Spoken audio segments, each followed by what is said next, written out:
Hello everyone and welcome back to some Resident Evil the board game by Steamforged Games. Today we're going to be doing the Guardhouse C scenario, but if you did see last time, and if you didn't, do so because I'm going to spoil it. Last time we did lose, we legitimately lost. Chris succumbed to poison, if I remember exactly, and you can carry on if you fail a scenario. I think the danger level goes up, but you can try again essentially from zero. I don't particularly want to do that scenario again, and I'm not going to lie to you and pretend, oh, I did it off camera and it went great. No, I'm not going to do that. So I did pose the question at the end of that video, do you want me to carry on, because that would be my intention, just to play on as if we had won, or are we calling it good. That video hasn't gone live yet, and I'm a bit limited at the moment when I can record due to some roof work that's getting done on the house. It's kind of sporadic, so it's cutting into times where I can record without hammering. So this gave me an excuse to also paint up Plant 42 if we do Guardhouse C, because it is immediately another boss fight, which, even if I won last time, I still don't think we're going to be able to proceed past this point legitimately. We have one green herb to our name, and I just don't see it happening. We're still going to try it for fun, because I painted the model up, and I like how the model looks, and the arena is fun. It's got some interesting rules that we'll cover in a second. So at the very least we're doing this today, but I'll look at the comments on Guardhouse B, or whatever it was last time, and see what people think. If they want to just call it there, then fair enough. I might still do like a painting video for the Hunters and the Tyrant, just to do a bit more coverage of the game if we don't end up playing any more missions, or maybe Black Tiger, we'll see. But for now, let's focus on Plant 42 and how we're going to try and beat this thing without, well, with one single point of health being possible to be healed. So everything needed for the boss fight is pretty much on your screen right now, but let's just read from the rulebook, which again is the Bleak Outpost. This is one of the expansion levels.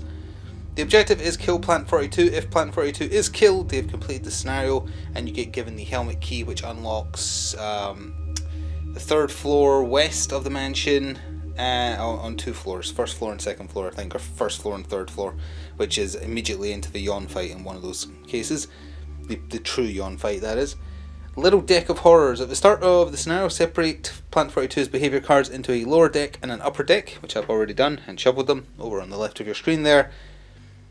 And pull out the petal card and have it closed, which means he can take no damage, which is what it starts on right here.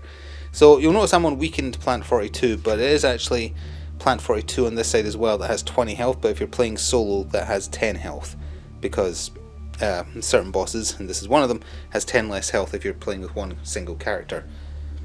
However, and this is where we're just going to have to roll with it, place Plant 42's reference card on the weakened side face down. If the player's discarded the V-Jolt card to remove the Vine tokens during the Guardhouse B scenario, place the reference card with the weakened side face up. Now I did do that. It doesn't actually contribute to achieving the mission objective at all, as it turns out, and I didn't know this in advance. It makes this boss fight easier by Plant 42 starting on his weakened side. Now I did fail that scenario, but I also did do the optional objective, as it turns out. So we're going to play as if I had done it, because I did. I just didn't win the scenario. Just to see if that makes it more doable, because that means we just have to deal with 20 health instead of 30 health, and if you had 2 or more characters you'd be dealing with a total of 40 health. I think it's a bit more vicious on this side as well, aggressive reactions. So we're starting him on his weakened side, but none of his health gets reduced, and he still has Vine limbs. When a Vine is killed, he suffers 1 damage, and he has aggressive reaction, which is if the last Vine is killed, this flips face up, it gets 4 turn markers on it, and you basically have 4 turns to do damage. The other difference though is these, what's called vantage point in the rules, which run across, because there's stairs right next to Chris that take you up. If you've played it in the game, you know you fight him across 2 levels. If you're on one of these squares that have +1, +1, +1, +2, +2, +2, and I think this, yeah, it's +2 as well. As long as you do 1 damage, that damage that's written on those tiles gets done as well, assuming the petal is open, of course. I think that about covers it. Let's see. Yeah, multiple tile level, so when you pull a reaction card, if you're on the lower level you pull from that, if you're on the upper level you pull from that. If you were using 2 or more characters, the second character would actually start right there, awkwardly. So, well, actually not awkwardly for what you've got to do, and he starts with 4 vines in play. 1, 2, 3, and 1 right above Chris over there. Now actually, something I want to check about those multi-level tiles. Intervening walls between levels don't block line of sight. Models can't move across intervening walls but can be pushed across them. Okay, so there is walls here, but it doesn't block line of sight. Yes, don't block line of sight. It specifically says don't block line of sight. Basically, I'm checking if can Chris shoot that plant even though there's a wall, and the answer is yes. You can be pushed over them because Plant 42 pushes you over the ledge in the video game as well. Okay, so that means from where he starts he can basically shoot 3 out of the 4 vines. So I guess that's what we have to start by doing. At the start of attention phase, draw a card from the behaviour deck the corresponding character is on. Lower level, upper level. Yeah, and I think that about covers it. So with that, let's try and take him on. So I was forgetting to look at one thing, of course. Boss health dial. But that has been looked at now. Set to 20.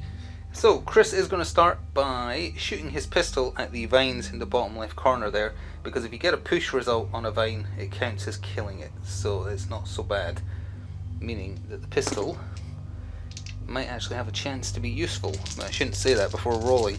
Let's pull back a little bit actually so you can hopefully see where I roll. I rolled a hit and 2 pushes, so off screen of course, still off screen. Take my word for it. To destroy this, they will be back, and that does 1 damage to him. I'm going to need to leave it over. I'm left-handed. It needs to be over here. There we go.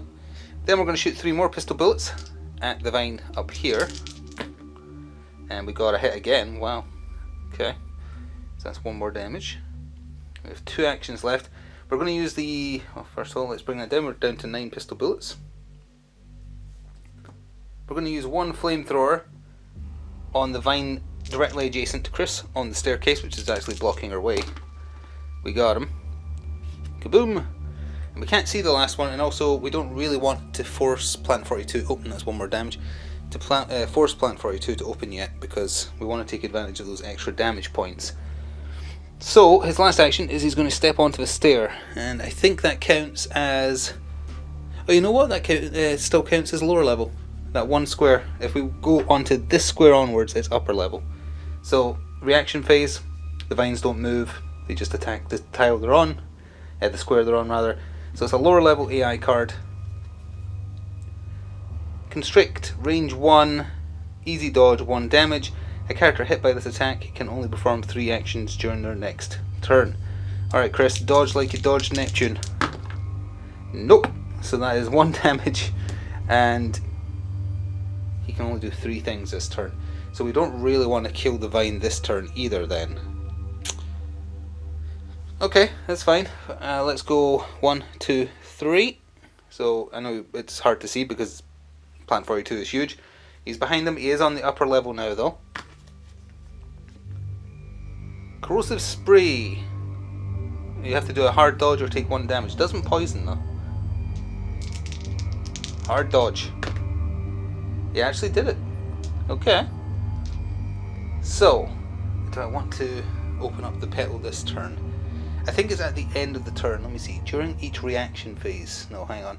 If the last vine is killed, place the card face up and place 4 wound tokens on it. So I guess it happens instantly. That's annoying. Well, I want to get into position, so Chris is going to have to dodge. He's going to go 1, 2, dodge away. Yes. For 3. And we're going to go here for 4. I'm wasting turns now to. Where's the closest 2 damage? There. I want to get there. Start a turn there, shoot that, and then shoot him 3 times. But we might also get. We might also get knocked off the upper level. Drag. A character hit by this attack is placed in the closest square occupied by part of Plant 42's base. You really don't want to get hit by this, buddy. Medium dodge. Of course not. And that's 2 damage as well. Boop, boop. So we get put down here. Now there is a thing about touching part of his base. Let me see here. Because he gets placed on 1 square and then he's essentially touching the 3x3 area down here. Maybe that was only on his other side. Hang on. I do remember reading it, but I can't see anything about that here. Oh wait, there we go. If a character starts their turn on a square that's overlapped by his base, you have to do a dodge. Okay. Well, it's only if you start your turn, We're starting a turn, so easy dodge. Yes, so we don't take any damage. We'll use our green herb for 1 to heal to caution, and now we're in trouble because that's my only heal gone. And we'll go 2, 3, 4, and that's not overlapping, so we won't need to dodge at this top of the turn. A lower level card. Whiplash. Medium dodge or get pushed twice for 1 damage. Characters pushed by this attack must be pushed into squares that increase their distance from the upper level if possible. Okay, we're pretty much as far away from it as we can get in that corner, but medium dodge. He actually did it. Just need to do about 14 more of those in a row, Chris, and we might have a chance. 1, 2, 3, 4. And an upper level card. Let's drag again.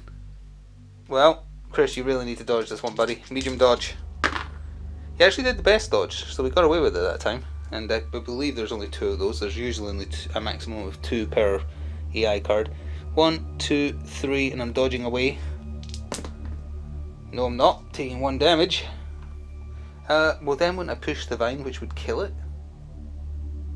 Huh. I guess so?